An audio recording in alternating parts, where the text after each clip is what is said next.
What does freedom mean if silence still chains the survivors? In August of the year 1944, American soldiers entered the Burmese village of Mattkina after 78 days of brutal fighting. Inside a dim and stifling building, they found 20 young Korean women and 2 Japanese civilians who had run the station. The women were frail, terrified, some barely able to stand. They had been promised jobs in factories 2 years earlier, only to be deceived, transported in cargo trains, and forced into sexual slavery under the Japanese army. For the soldiers, this was not only shocking, it was incomprehensible. They had stumbled upon one of the darkest secrets of the war. What they documented that day became the first official American record of what history would later name the Comfort Women System. Liberation had begun, but true recognition was still generations away. The discovery at Mattkina was not an isolated incident. Across Asia and the Pacific, from the jungles of Burma to the ruins of Manila, from the mountains of China to the scattered islands of the Dutch East Indies, Allied forces would uncover traces of a vast organized network. The Japanese military had built not just a few brothels, but thousands of regulated stations that enslaved an estimated 200,000 women. The women came from Korea, China, the Philippines, Indonesia, Taiwan, the Netherlands, and other lands touched by the expanding empire. Many were teenagers when they were taken. They were deceived with promises of education or factory work, or simply abducted from their homes. Once inside the system, they were registered, examined, assigned to soldiers, and forced to endure an industrial scale of abuse. American forces, along with Chinese, Australian, Dutch, and Filipino allies, began documenting what they saw. Military translators processed captured Japanese records. Signal Corps photographers recorded the liberation of survivors and the stark interiors of the stations, tiny cubicles, medical tables, and boxes of military-issue condoms. The language in the documents called these places comfort facilities, but the reality was systematic sexual slavery, controlled with military precision. Yet, even as the evidence mounted, the world struggled to grasp its meaning. The survivors did not fit any category recognized by the rules of war. They were not soldiers, not prisoners of war, not civilian internees. They were victims of something the Allied command had no precedent for.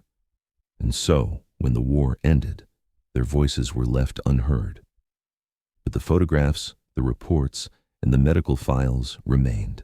Silent witnesses locked in archives, waiting for the day when survivors would find the courage to speak and the world would finally listen. When American troops uncovered the comfort station at Mattkina in Burma during August of 1944, they could not know that this was only the first thread of an immense web. That same month, the U.S. Office of War Information's Psychological Warfare Unit began interrogations of the women and the 2 Japanese civilian operators who had been captured. The results were compiled into Japanese Prisoner of War Interrogation Report No.49. For historians, this report stands as the first official Allied documentation of the Comfort Women System. It recorded testimonies of how women were recruited in Korea in 1942 with promises of respectable work in Singapore. Instead, they were transported to Rangoon, moved along supply routes to the Burmese frontier, and finally forced into sexual slavery. This was not random abuse. The report detailed organized recruitment, transportation, assignment, and control, clear evidence of military policy. Less than 1 month later, on September 7, 1944, another revelation occurred in Yunnan Province, China. During an assault on Japanese positions near the town of Shan, American and Chinese forces liberated another group of Korean women. A soldier of the U.S. Army's 164th Signal Photo Company, Private Charles Hatfield, captured the moment with his camera. His black and white photograph showed 4 Korean women being led to safety by Chinese soldiers. One woman was visibly pregnant, her face showing exhaustion, yet also relief. Alongside still photographs, Sergeant Edward Fay filmed motion picture footage of the same liberation. These images, preserved in the U.S. National Archives, became some of the most important visual proof that comfort stations were real.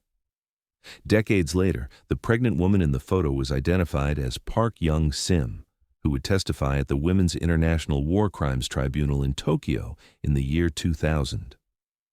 Out of the 24 women held at Shan, only 10 survived. 14 were killed during bombardments before the Allied assault reached them.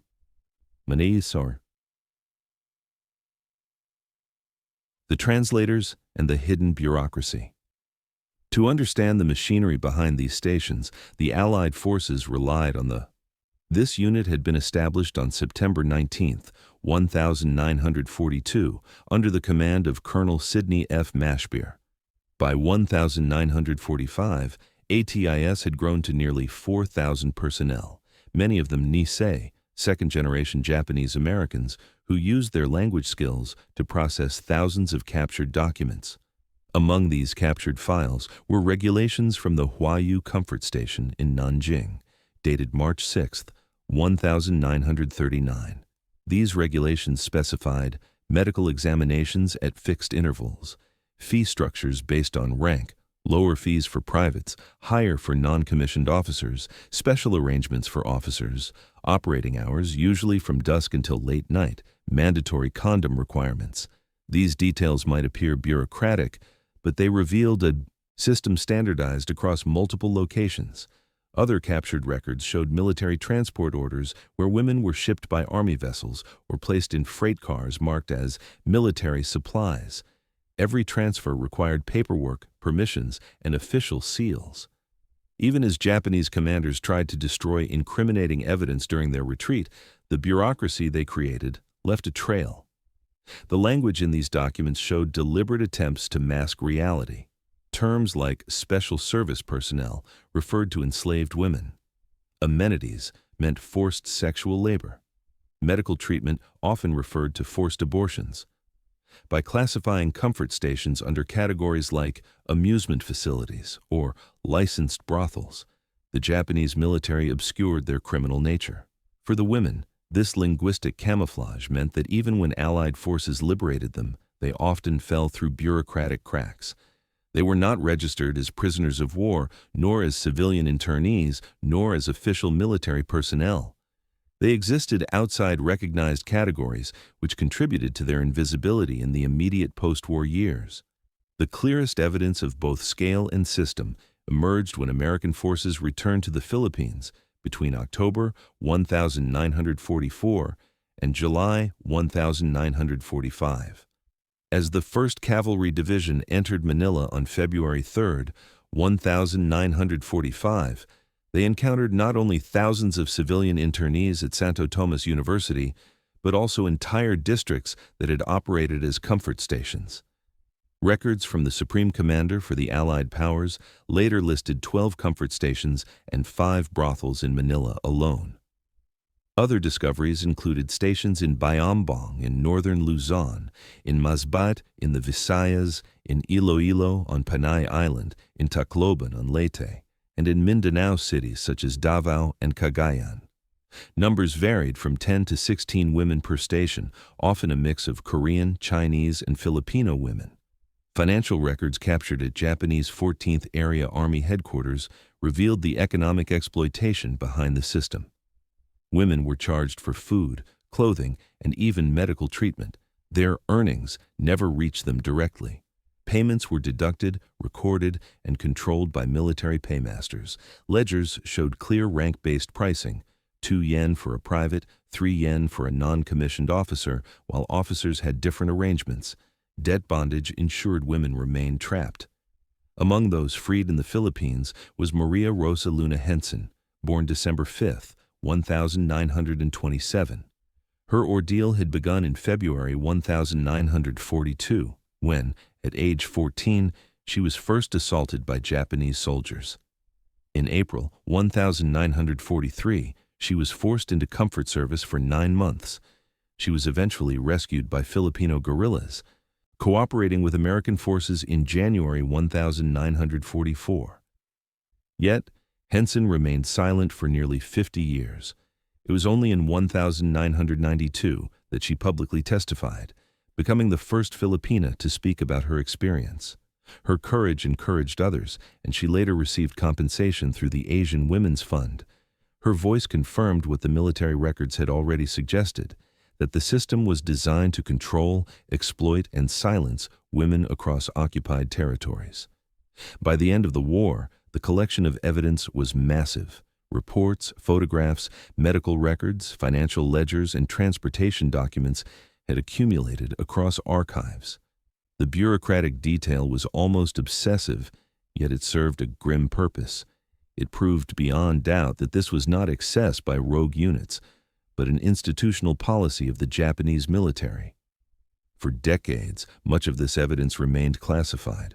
Report No. 49, for instance, was only declassified in 1973.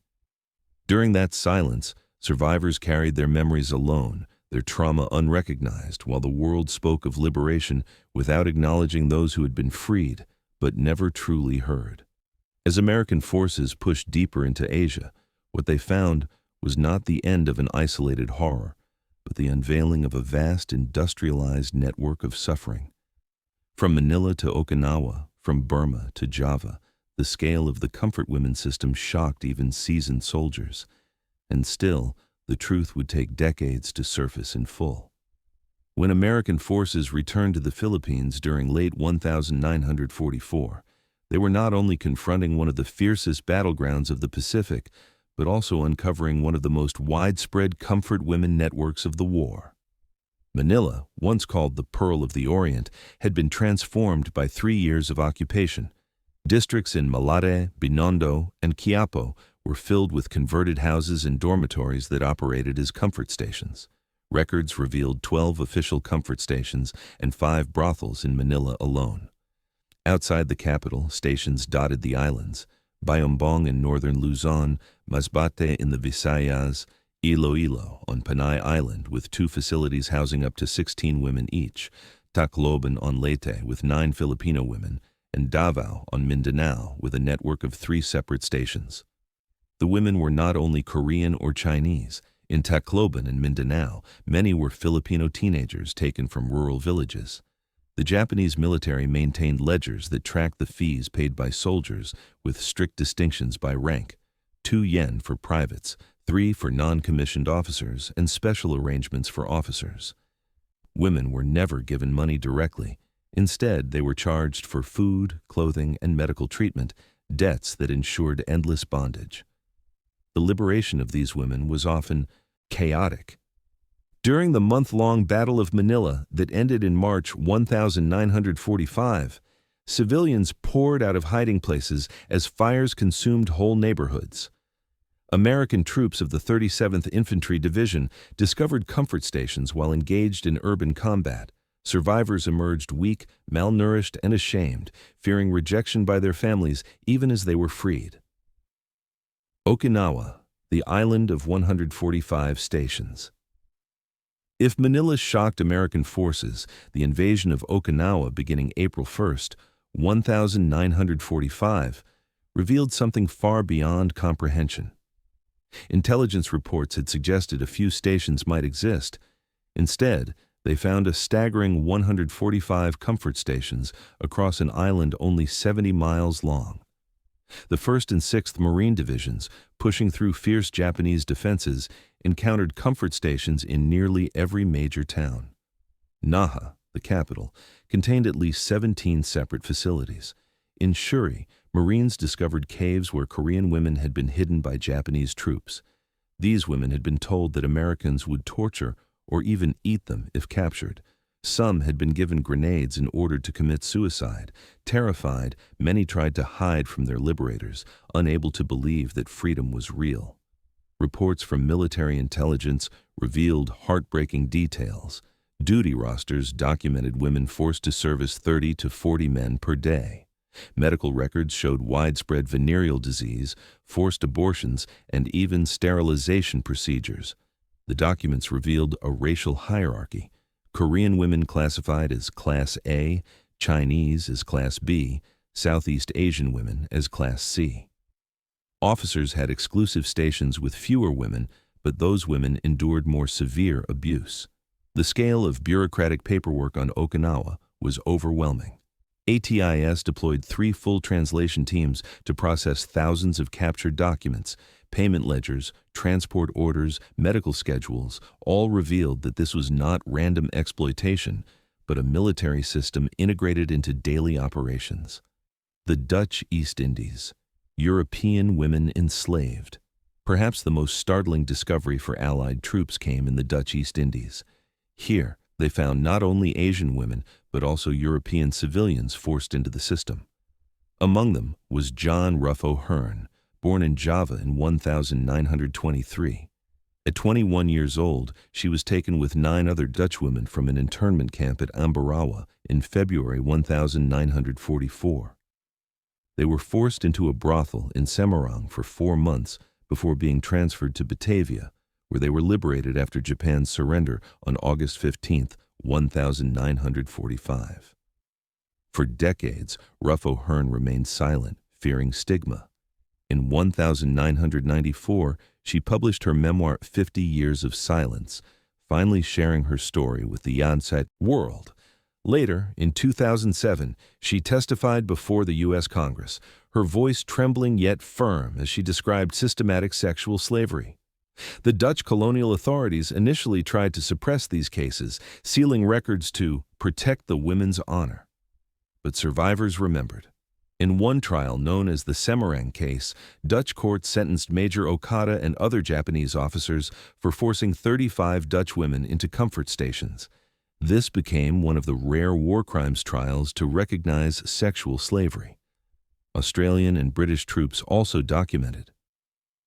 By the war's end, historians estimate that nearly 200,000 women had been enslaved across Asia and the Pacific.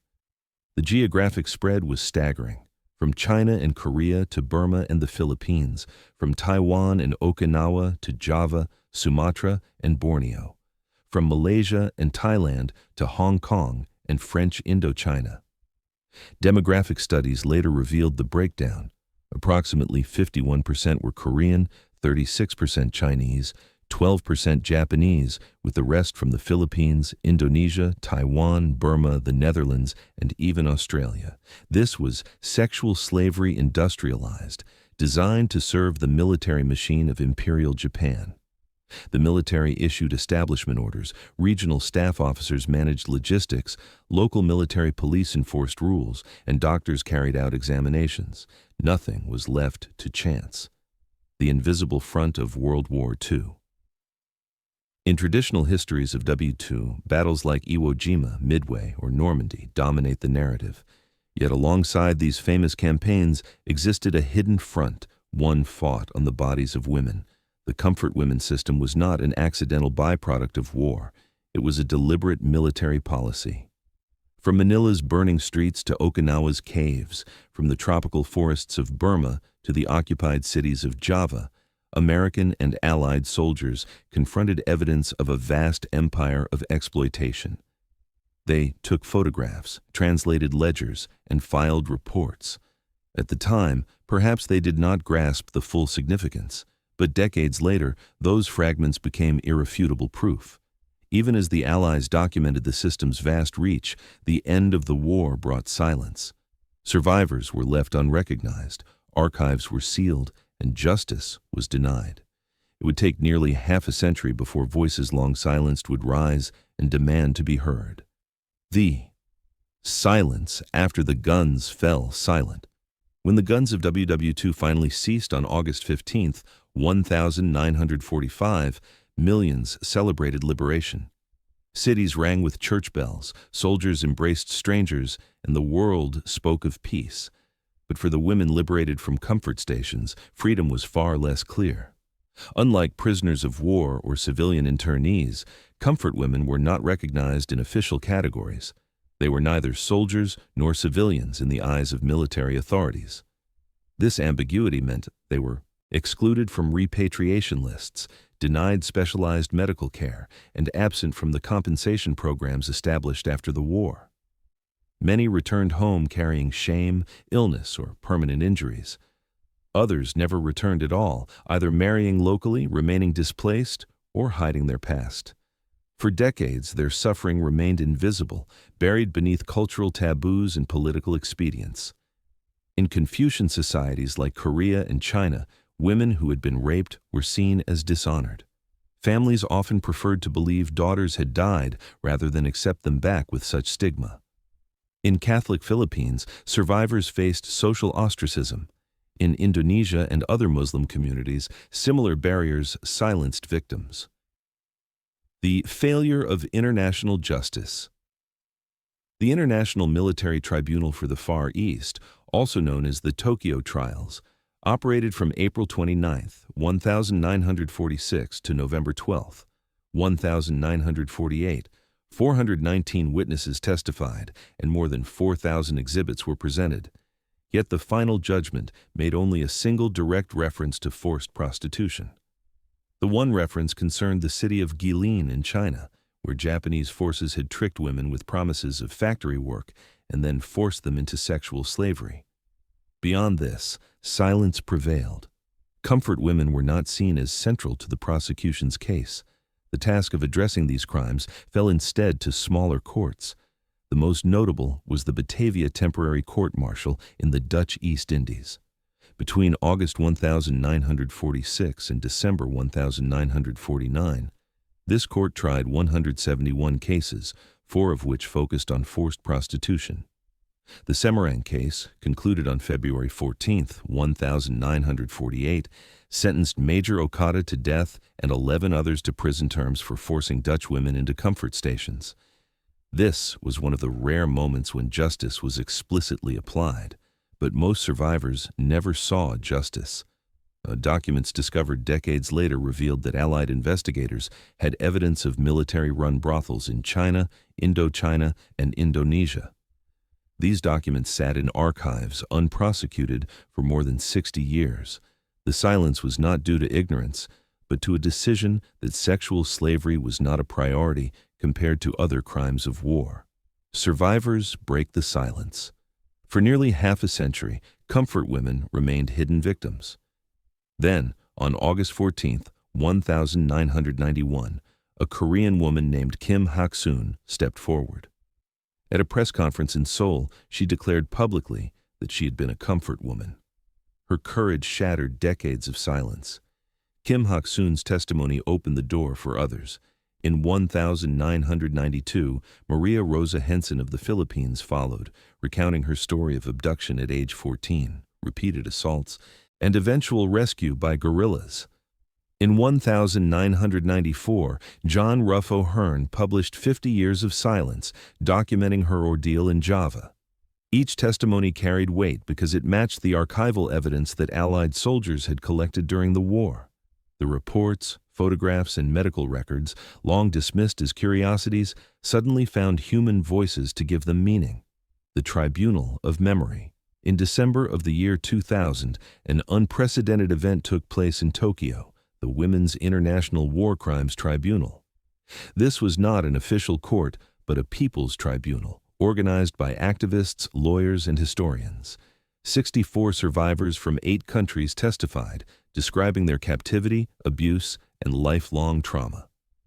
The tribunal concluded that the comfort women system constituted crimes against humanity and held Emperor Hirohito and the Japanese military leadership responsible. While the tribunal had no legal power, it created a comprehensive record that validated survivors' experiences. Survivors like Park Young-sim, the pregnant woman from the famous photograph in China, finally told their stories publicly. She described being taken at age 17 and enduring 3 years of sexual slavery before liberation. Archival discoveries and academic proof. In January 1992, historian Yoshimi Yoshiaki uncovered documents in Japan's National Institute of Defense Studies archives. These showed direct military involvement in the establishment and regulation of comfort stations, proving that the system was not the work of rogue officers, but official policy. Further revelations came in the 2000s and 2010s. Chinese archives released more than 90 documents detailing payments by puppet regime banks for special personnel procurement. Demographic studies confirmed that approximately 200,000 women were enslaved, with Koreans making up more than half. These discoveries, coupled with survivor testimonies, erased any doubt. The comfort women system was not myth or exaggeration. It was a centrally organized program of wartime sexual slavery, recognition, and resistance. By the 1990s and early 2000s, the issue had become an international debate. Survivors traveled the world, speaking before parliaments, universities, and human rights forums. In 2007, the United States House of Representatives passed Resolution 121, urging Japan to formally acknowledge and apologize for the coercion of comfort women. Monuments to comfort women appeared in Seoul, Manila, San Francisco, and other cities. Each statue, often of a young girl seated in quiet dignity, became both a memorial and a political statement. Yet resistance continued. Some officials in Japan denied or minimized the system. Survivors faced harassment and threats. As the number of living survivors dwindled, urgency grew. Recognition was not only about justice, but about preserving truth before it vanished with the last witnesses of Dabuduru II. The weight of silence. Modern psychological studies revealed staggering trauma. Surveys showed that more than 90% of survivors suffered lifetime post-traumatic stress disorder. Many experienced depression, nightmares, and physical illness long after the war. Rates of trauma were even higher than those documented among Holocaust survivors. The silence imposed after the war compounded this suffering. Liberation had freed their bodies, but not their voices. For decades, governments, societies, and even families denied them acknowledgement. Recognition came only when they themselves spoke, forcing the world to listen. By the early 21st century, fewer than 20 Korean survivors remained alive. Their testimonies, combined with the vast archive of Allied military evidence, created a record that could no longer be ignored. The question now was not whether the crimes had happened, but whether the world would honor the survivors with justice before time ran out. From the jungles of Burma in 1944 to the crowded streets of Manila in 1945, from the caves of Okinawa to the camps of Java, Allied soldiers uncovered a hidden front of World War II. They found not just prisoners of war and civilians yearning for freedom, but women whose suffering had no name in military handbooks. These were the comfort women, enslaved, silenced, and forgotten for decades. The soldiers documented what they saw: reports, photographs, medical records, and ledgers. At the time, they could not know that their routine paperwork would become crucial evidence in one of history's longest struggles for justice. For the women themselves, liberation was bittersweet. Freedom from captivity did not erase the stigma, the trauma, or the silence imposed by societies unwilling to face their pain. The long road to recognition.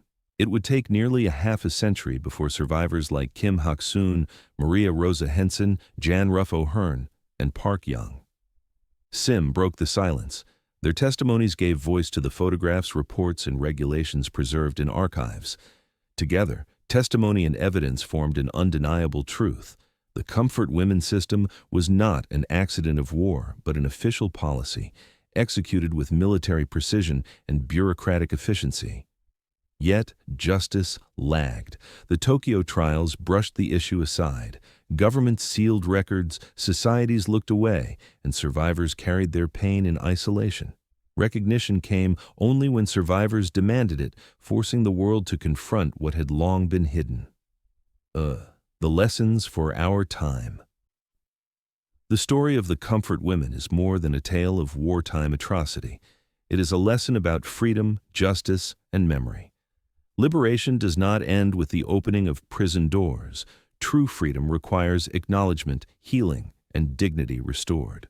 World War II left behind ruins, rebuilt cities, and shifting borders. But it also left behind scars carried in silence. For survivors, the war did not end in 1945. It continued in the silence of families, in the denial of governments, and in the absence of justice. A call to remember.